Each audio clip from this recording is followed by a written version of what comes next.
Hello बच्चों, it's Anuradha ma'am here. Welcome to my YouTube channel made concept easy.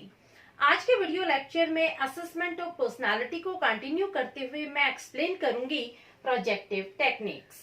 देखो, last video lecture में मैंने आपको प्रोजेक्टिव टेक्निक का इंट्रोडक्शन दे दिया था कि किस तरह से इंडिविजुअल के अनकॉन्शियस मोटिव और अनकॉन्शियस फीलिंग को एसेस करने के लिए हम ये टेक्निक्स यूज करते हैं। आज मैं आपको सारी टेक्निक डिटेल में एक्सप्लेन करूंगी कि किस तरह से इनडायरेक्ट मेथड से हम ह्यूमन की पर्सनालिटी को एसेस करते हैं। देखो, सबसे पहली टेक्निक आती है द रोरशाज इंक ब्लॉट टेस्ट। ये टेस्ट डेवलप किया था हरमन रोरशा ने। हरमन रोरशा ने इस टेस्ट में 10 कार्ड यूज किए थे और हर कार्ड में सिमेट्रिकल इंक ब्लॉट्स थे। सिमेट्रिकल इंक ब्लॉट्स क्या होते हैं? आपने एक प्लेन पेपर लिया, उस पर इंक की ड्रॉप्स डालकर उस पेज को फोल्ड कर दिया। फोल्ड करने के बाद उस पर एक सिमेट्रिकल डिजाइन बन जाएगा। जब आप उस पेज को खोल के देखते हैं तो दोनों साइड आपको एक सिमेट्रिकल पैटर्न नजर आएगा, एक फिगर नजर आएगा। ये फिगर कोई भी हो सकता है, ह्यूमन फिगर हो सकता है, एनिमल फिगर हो सकता है, कोई भी फिगर ये प्रेजेंट कर सकता है। यहाँ इस फिगर का कोई फिक्स नाम नहीं है। ये आप ऑब्जर्व करके बताते हैं कि ये जो फिगर बना है ये किस चीज का फिगर बना है। इसे कहते हैं इंक ब्लॉट। समझ में आया? और सिमेट्रिकल का मतलब होता है कि दोनों साइड सेम फिगर बनता है, वो होता है सिमेट्रिकल। अब देखो, इन्होंने जो 10 कार्ड यूज किए थे उसमें जो इन्होंने इंक यूज की है वो 5 कार्ड के लिए black and white ink use की है, 2 कार्ड के लिए रेड इंक यूज की है और 3 कार्ड के लिए इन्होंने पेस्टल कलर यूज किए हैं। इन्होंने हर कार्ड में एक जैसा कलर यूज नहीं किया, अलग अलग कलर यूज किए हैं, क्योंकि जो कलर होते हैं वो भी ह्यूमन माइंड को अफेक्ट करते हैं। इसलिए इन्होंने जो 10 कार्ड यूज किए हैं उनमें अलग अलग कलर यूज किए हैं। एक जैसी इंक उन्होंने सारे कार्डों में यूज नहीं की।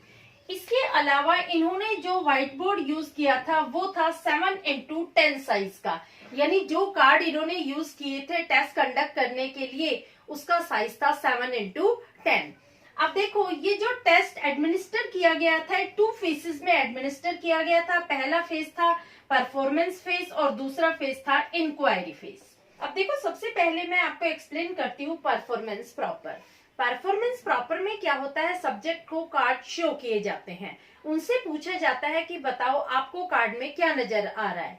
कोई कहता है मुझे बटरफ्लाई दिखती है, कोई कहता है मुझे ह्यूमन फिगर नजर आ रहा है, कोई कहता है मुझे बैट के विंग्स नजर आ रहे हैं। यानी हर पार्टिसिपेंट के अलग अलग रिस्पॉन्स है। जितने पार्टिसिपेंट्स होंगे उनके रिस्पॉन्सेज एक दूसरे से वेरी करेंगे, क्योंकि हर किसी का अलग अलग वे ऑफ ऑब्जर्वेशन है, अलग वे ऑफ परसेप्शन है। तो यहाँ पर हर रिस्पॉन्स राइट होगा, कोई भी रिस्पॉन्स इनकरेक्ट नहीं होगा।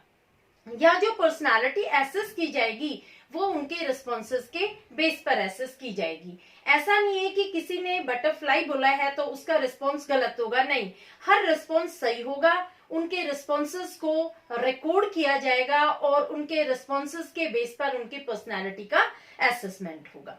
क्लियर? तो सेकंड फेज आता है इंक्वायरी फेज। इंक्वायरी फेज में क्या होता है कि अब उनके रिस्पॉन्सेस की इंक्वायरी की जाती है। उनसे पूछा जाता है कि आपने बटरफ्लाई कहा तो क्यों कहा, आपको ये बटरफ्लाई कहाँ नजर आई, कैसे नजर आई, किस बेस पर आपने ये कहा कि ये बटरफ्लाई है। दूसरे पार्टिसिपेंट से पूछा जाता है कि अगर आपने इसे ह्यूमन फिगर बोला है तो क्यों आपने इसको ह्यूमन फिगर बोला, कौन से पार्ट में आपको नजर आता है कि ये एक ह्यूमन फिगर है। तो इस तरह से उनके रिस्पॉन्सेस को इंक्वायर किया जाता है कि आपने जो रिस्पॉन्स दिए हैं वो किस बेस पर दिए हैं। क्लियर? अब देखो, इंक ब्लॉट टेस्ट को एडमिनिस्टर करने के लिए एक्सटेंसिव ट्रेनिंग की जरूरत होती है। ये टेस्ट हर कोई कंडक्ट नहीं कर सकता है, इसके लिए एक्सपर्ट्स की रिक्वायरमेंट होती है। आजकल कंप्यूटराइज्ड टेक्निक भी डेवलप की गई है इस टेस्ट को एडमिनिस्टर करने के लिए। क्लियर? तो ये था रोरशाज इंक ब्लॉट टेस्ट। ये वाइडली यूज्ड होता है ह्यूमन की पर्सनालिटी को एसेस करने के लिए। सेकंड टेक्निक आती है थेमेटिक अपरसेप्शन टेस्ट, जिसे हम शॉर्ट में टेट भी बोलते हैं। ये मॉर्गन और मुर्रे ने डेवलप किया था और इस टेस्ट में पिक्चर्स दिखाई जाती है। देखो ये जो टेस्ट है ये इंक ब्लॉट टेस्ट से बिल्कुल अलग है। यहाँ पर क्या 30 ब्लैक एंड व्हाइट पिक्चर्स होती हैं। हर पिक्चर में 2 लोग खड़े होते हैं, उनको एक सिचुएशन दी जाती है, उस सिचुएशन को डिस्क्राइब करना होता है। तो इस टेस्ट में 30 कार्ड्स यूज होते हैं जो ब्लैक एंड व्हाइट होते हैं और एक कार्ड ब्लैंक होता है। ये जो टेस्ट एडमिनिस्टर किया जाता है इसमें एडल्ट मेल या फिर एडल्ट फीमेल होते हैं। जो पिक्चर आपको शो की जाती है उसमें 2 मेल होते हैं या फिर 2 फीमेल होती हैं।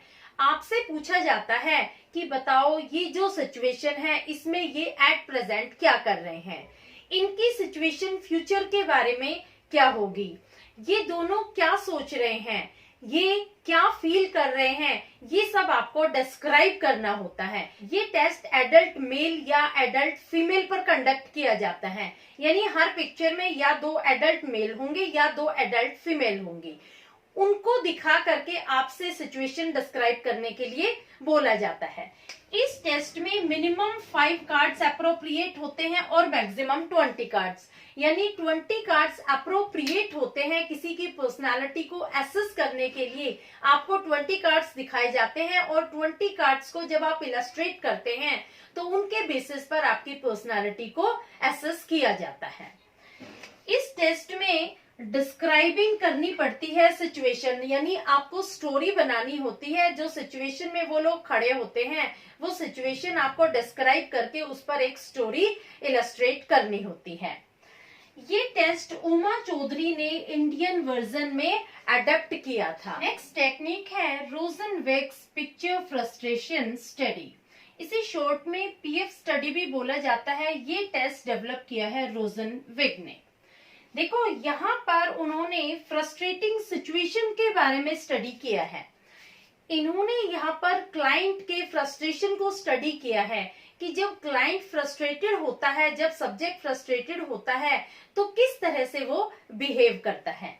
यहाँ पर एग्रेशन को एक्सप्रेस किया जाता है। इस टेस्ट में कार्टून लाइक पिक्चर्स दिखाई जाती हैं। एक पर्सन दूसरे को फ्रस्ट्रेट कर रहा है, यानी 2 कार्टून है, एक कार्टून दूसरे कार्टून को फ्रस्ट्रेट कर रहा है या फिर फ्रस्ट्रेट करने वाली सिचुएशन क्रिएट कर रहा है।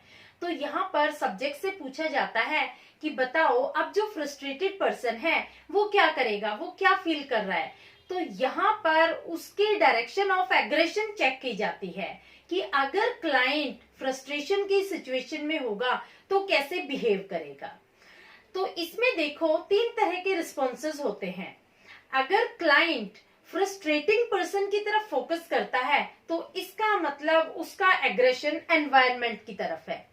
अगर क्लाइंट फ्रस्ट्रेटेड पर्सन की तरफ फोकस करता है इसका मतलब उसका एग्रेशन सेल्फ की तरफ है।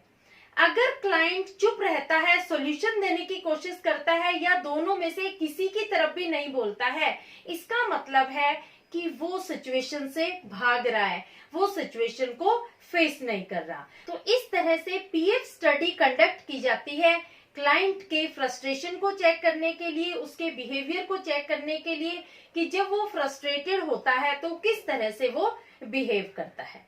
क्लियर? तो यहाँ पर जो रिस्पॉन्स होता है वो बेस्ड होता है on the direction of aggression और इंडियन पॉपुलेशन पर पारीक ने ये टेस्ट कंडक्ट किया था। क्लियर? नेक्स्ट आता है सेंटेंस कंप्लीशन टेस्ट। देखो सेंटेंस कंप्लीशन टेस्ट में क्या होता है कि आपको नंबर ऑफ इनकम्प्लीट सेंटेंसेस दिए होते हैं। उनका जो स्टार्टिंग पार्ट होता है वो तो आपको प्रेजेंट किया जाता है, लेकिन एंड पार्ट ब्लैंक होता है। आपको बोला जाता है कि इस एंड पार्ट को आप अपने व्यूज के अकॉर्डिंग फिल करो, आपको उसे कंप्लीट करना होता है। तो यहाँ पर मेन मोटिव क्या है कि आपके एटीट्यूड को, आपके मोटिवेशन को और आपके कन्फ्लिक्ट को चेक किया जाता है। जैसे आपको एक सेंटेंस दिया जाता है, my father dash dash dash. यहाँ माय फादर के आगे आपको खुद लिखना है, तो इससे आपके एटीट्यूड का पता लगेगा कि आप अपने फादर के बारे में क्या सोचते हैं, आपके रिलेशन कैसे हैं आपके फादर के साथ। ये सेंटेंस आपको आगे खुद कंप्लीट करना है। आप लिख सकते हैं my father is polite, my father is humble, my father is caring. इसका मतलब आपकी जो रिलेशनशिप है अपने फादर के साथ वो बहुत अच्छी है, यहाँ कोई कंफ्लिक्ट अराइज नहीं हो रहा। अगर आप लिखते हैं my father is full of aggression, my father is rude, तो इसका मतलब यहाँ कंफ्लिक्ट अराइज हो रहा है, आपके जो रिलेशनशिप है वो अच्छे नहीं है। तो यहाँ ह्यूमन के एटीट्यूड, ह्यूमन के मोटिवेशन और उसके कंफ्लिक्ट को एसेस करने के लिए सेंटेंस कंप्लीशन का टेस्ट किया जाता है। क्लियर? नेक्स्ट टेक्निक आती है ड्रू अ पर्सन टेस्ट। इसमें क्या होता है, आपको पेंसिल और इरेजर देकर बोला जाता है ड्रॉ अ पर्सन। सपोज आप एक गर्ल बना देते हैं तो आपको बोला जाता है ड्रॉ अपोजिट सेक्स, तो आप बॉय बनाएंगे, यानी आपसे वो दो लोगों की ड्राइंग करवाते हैं। इसके बाद कहते हैं मेक अ स्टोरी। जब आपने दो पर्सन ड्रॉ कर दिए उसके बाद आपको उन दोनों के ऊपर एक स्टोरी बनानी होती है।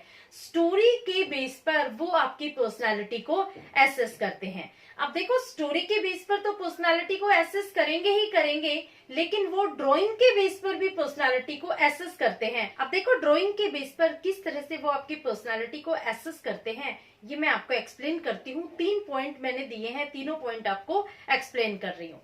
सबसे पहला पॉइंट है, अगर आप ओमिट कर देते हैं किसी फेशियल फीचर को, यानी जब आप ड्राइंग कर रहे हैं तो आपने कोई फेस का फीचर नहीं बनाया, आपने ऐसे ही ड्राइंग कर दी, एक गोला बनाया, उसके बाद आपने ऐसे ये बना दिया, तो जैसे यहाँ पर आपने कोई भी फेशियल फीचर नहीं दिखाया, इसका मतलब आप कंफ्लिक्ट वाले रिलेशनशिप से दूर रहना चाहते हैं। दूसरा पॉइंट आता है ग्राफिक एम्फेसिस ऑन नेक। जब आपने ड्राइंग की तो आपने ह्यूमन फिगर में नेक को ग्राफिक एम्फेसिस दे दिया, इसका मतलब आपका नेचर इम्पल्सिव है, आपके अंदर लैक ऑफ कंट्रोल है, आप सिचुएशन को अंडरस्टैंड किए बिना ही अपना टेम्पर लूज कर जाते हैं। नेक्स्ट फीचर है लार्ज हेड। अगर ड्राइंग करते टाइम आपने सिर बहुत बड़ा दिखा दिया, जो फिगर आप ड्रॉ कर रहे हैं उसमें सिर बड़ा दिखा दिया, इसका मतलब आपको कोई ब्रेन की डिजीज हो सकती है, ये संकेत करता है ब्रेन की डिजीज के लिए। तो इस तरह से ड्राइंग के बेस पर भी आपकी पर्सनालिटी को एसेस किया जाता है। तो ये सारी टेक्निक वाइडली यूज होती है ह्यूमन पर्सनालिटी को एसेस करने के लिए। होपफुली आपको ये पूरा वीडियो लेक्चर डिटेल में समझ में आ गया होगा। Please like it, subscribe it and share it to your friends.